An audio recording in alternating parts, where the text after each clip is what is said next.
Nigga, when my name come up, respect it. Let's go. Stop playing with my fucking name. Stop playing with my name. I ain't gonna say it no more. I wanted to talk to you on your man in your face. Absolutely. You understand? I'm thinking that was gangster. I wanted to come look you in your face like a man and tell you how I feel. So what's the issue? No sugar. Ain't no issue. If it was an issue, you'll feel me. I just come to let y'all know, stop, put some respect on my name. You understand me? When y'all saying my name, put some respect on it. April 1st, no headlines, no sirens, just silence. Since that day, imports from China have dropped by 36%. At the Port of Los Angeles, down 35%. 80 ships canceled or arrived empty. Across the highways of America, it's even worse. Freight volumes have plunged 14.9%. Thousands of truckers, with no cargo, no paycheck, no backup plan. Volvo just laid off 800 American workers. Independent drivers, the ones who keep this country alive, are watching their businesses collapse overnight. Here's the cruel twist. 90% of these truckers voted for Donald Trump in 2024. 90%. And now, he's gutting the very industry they built their lives around. Not just truckers, dock workers, small business owners, entire towns, all paying the price for a silent economic wreck no one is talking about. This isn't about politics anymore. It's about survival. When the wheels of America stop turning, who will be left standing?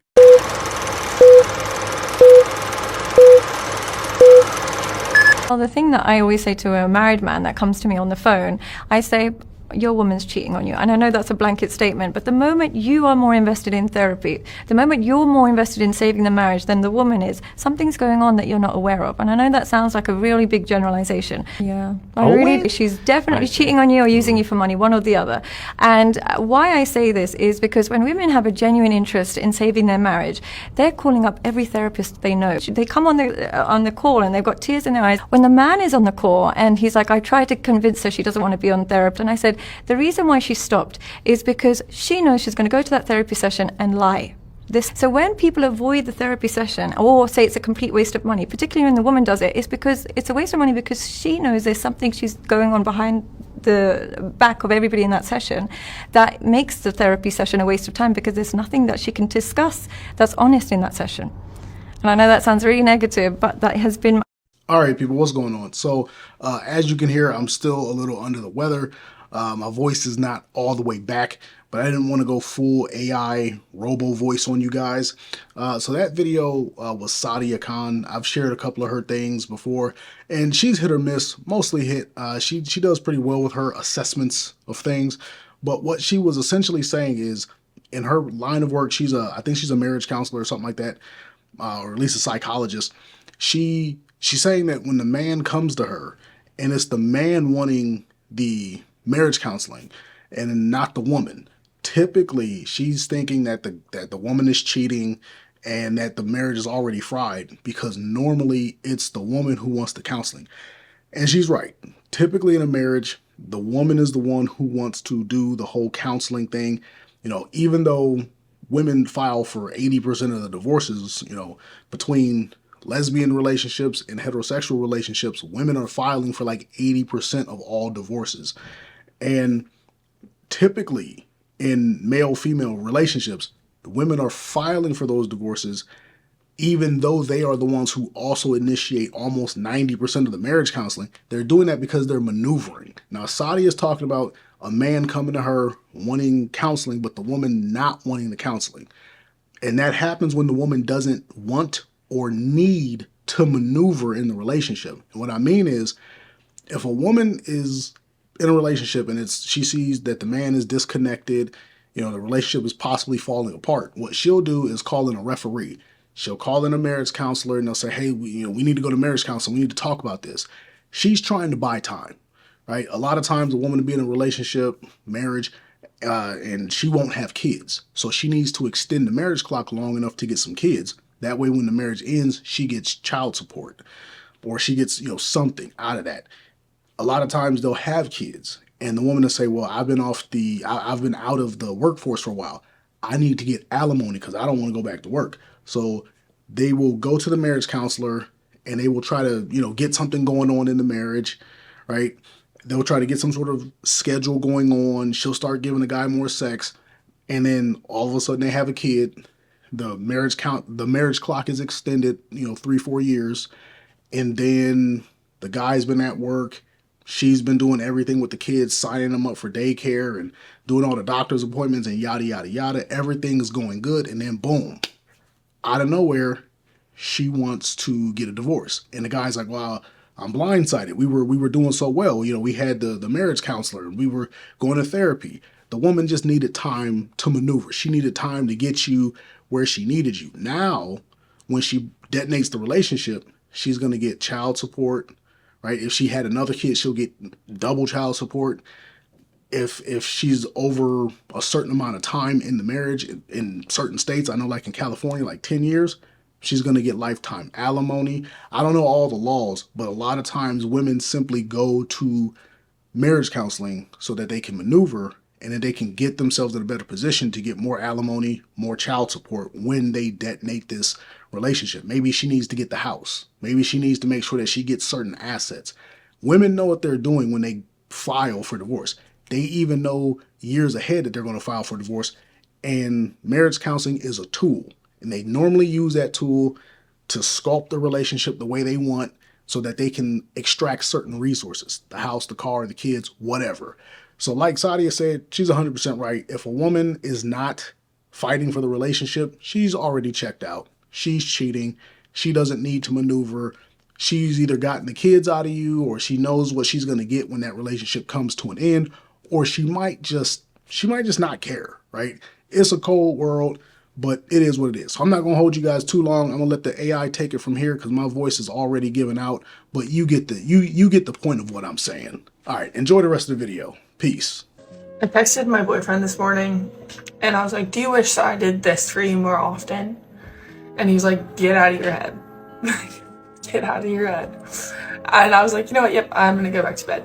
I did not realize how hard a healthy relationship was going to be after mentally abusive, physically abusive ones, or like trauma or childhood struggles, because holy shit. This is the hardest relationship I've ever been in. By far the healthiest, but the hardest, because of how much I have to mentally overcome just to allow myself to be loved. I come up with these scenarios in my head so often, and I tell myself, like, there's no way this is real. Like, there's no way that this person truly is genuine. Because, like, no one else has ever been. Like, no one else has ever treated me well or treated me with well intentions or had put their best foot forward. So it's so hard for me to be like, yep, I'm going to let my guard down. I'm going to allow myself to feel these things. Like, you don't get that warning when you get, like, your first real and genuine love. Good morning.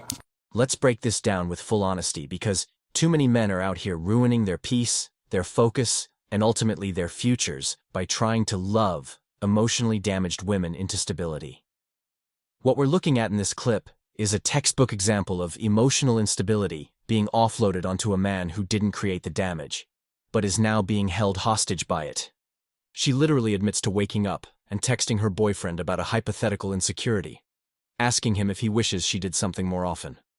Then, when he responds with, "Get out of your head," she spirals further and goes back to bed. This isn't romantic. This isn't vulnerability. This is emotional volatility being normalized, and worse, enabled. Here's the core truth most men need to hear. If a woman is still trapped in trauma from past abuse or childhood struggles, and she hasn't healed, then she is not ready for a relationship. Period. She is a liability, not a partner. Because instead of building with you, she will constantly project her internal chaos onto you, and then expect you to validate it. Notice how she says this is the hardest relationship I've ever been in. Not because he's doing anything wrong, but because he's doing everything right. He's loving her well, treating her with kindness and showing up with good intentions. And her response? Distrust, overthinking, emotional distance. This is the paradox of dating damaged women. The healthier you are, the more unstable they feel, because peace and security are foreign to them. They crave chaos, not consciously, but because it's all they've known.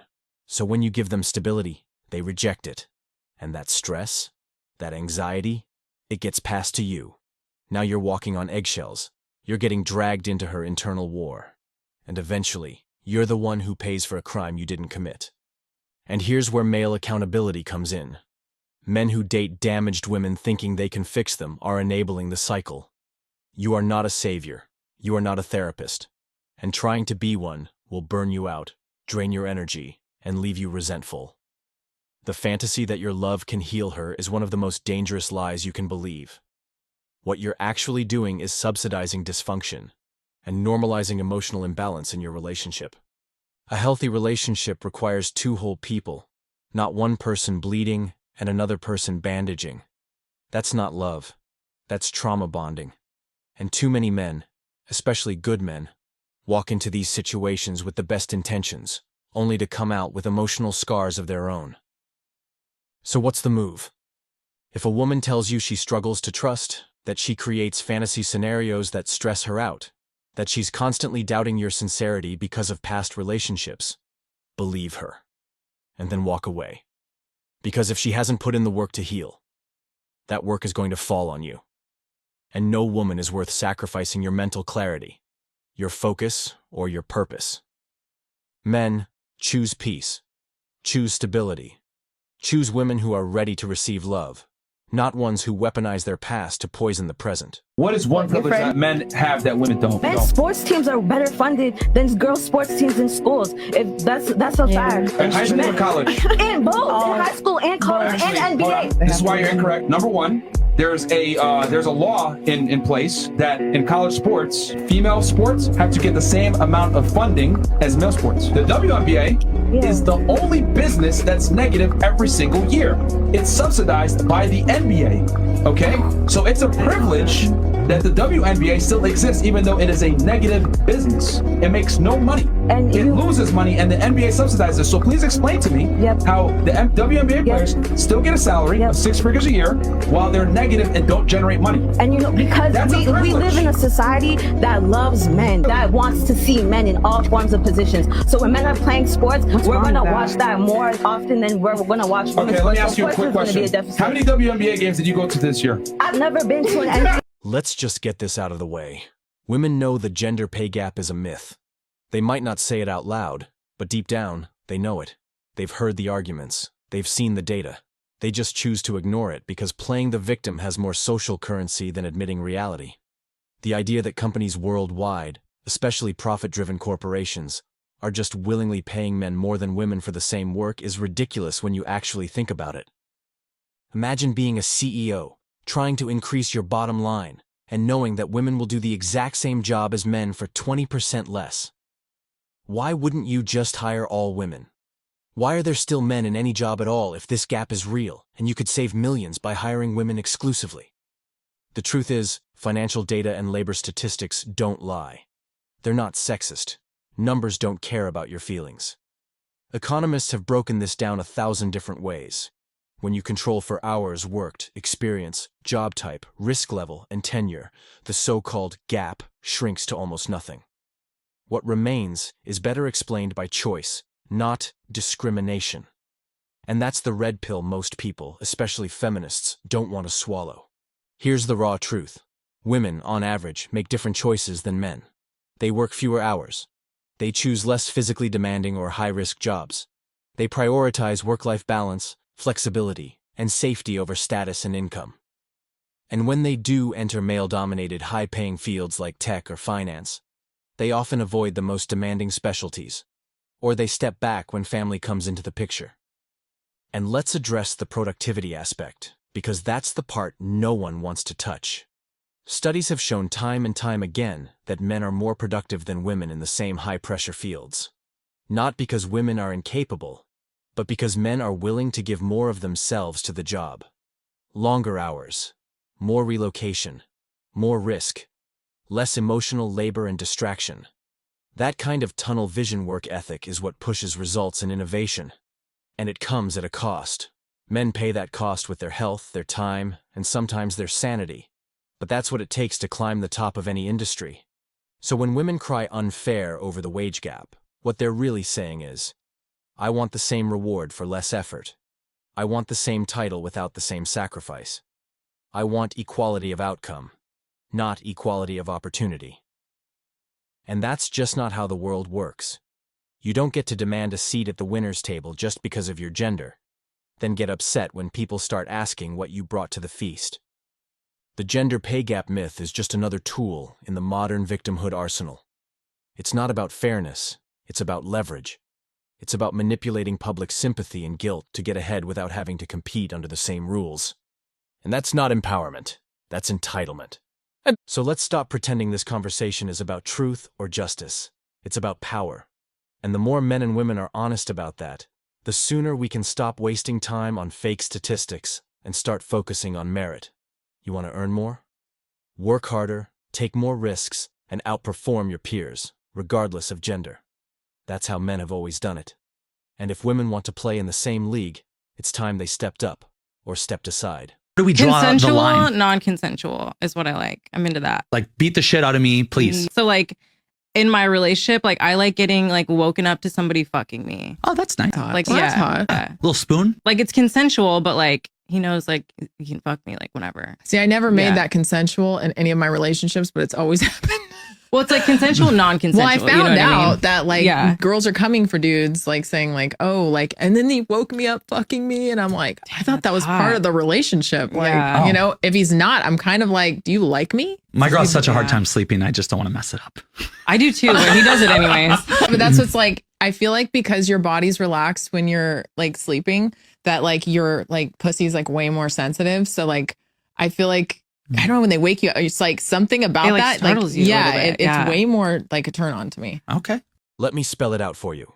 Consensual non-consent, CNC, is suicide for men in today's society. And any man stupid enough to play that game deserves every ounce of pain coming his way. Here's the brutal truth. You are participating in an act where your consent to be destroyed is baked in from the start. CNC is not edgy. It's not kinky. It's not a thrill. It's a setup. It's an emotional time bomb where you're expected to play the villain in a woman's fantasy, but somehow still believe you'll be seen as a hero if things go wrong. Wake up. In the age of Me Too, believe all women, guilty until proven innocent, you don't get to explain yourself after the fact. You don't get a trial by facts. You get a trial by feelings, her feelings, and a mob that will happily set your life on fire to virtue signal how much they support survivors. And if you think, well, she said she wanted it, understand this. Consent is now retroactive. It can be withdrawn hours, days, even years later. You'll be left holding a flaming bag of shame while she collects sympathy points. And you get blacklisted, fired, canceled, and maybe even jailed. Every man needs to understand. In a society that teaches women to weaponize victimhood, you are not playing a fair game. You are not safe, you are disposable. And what's worse, they know it.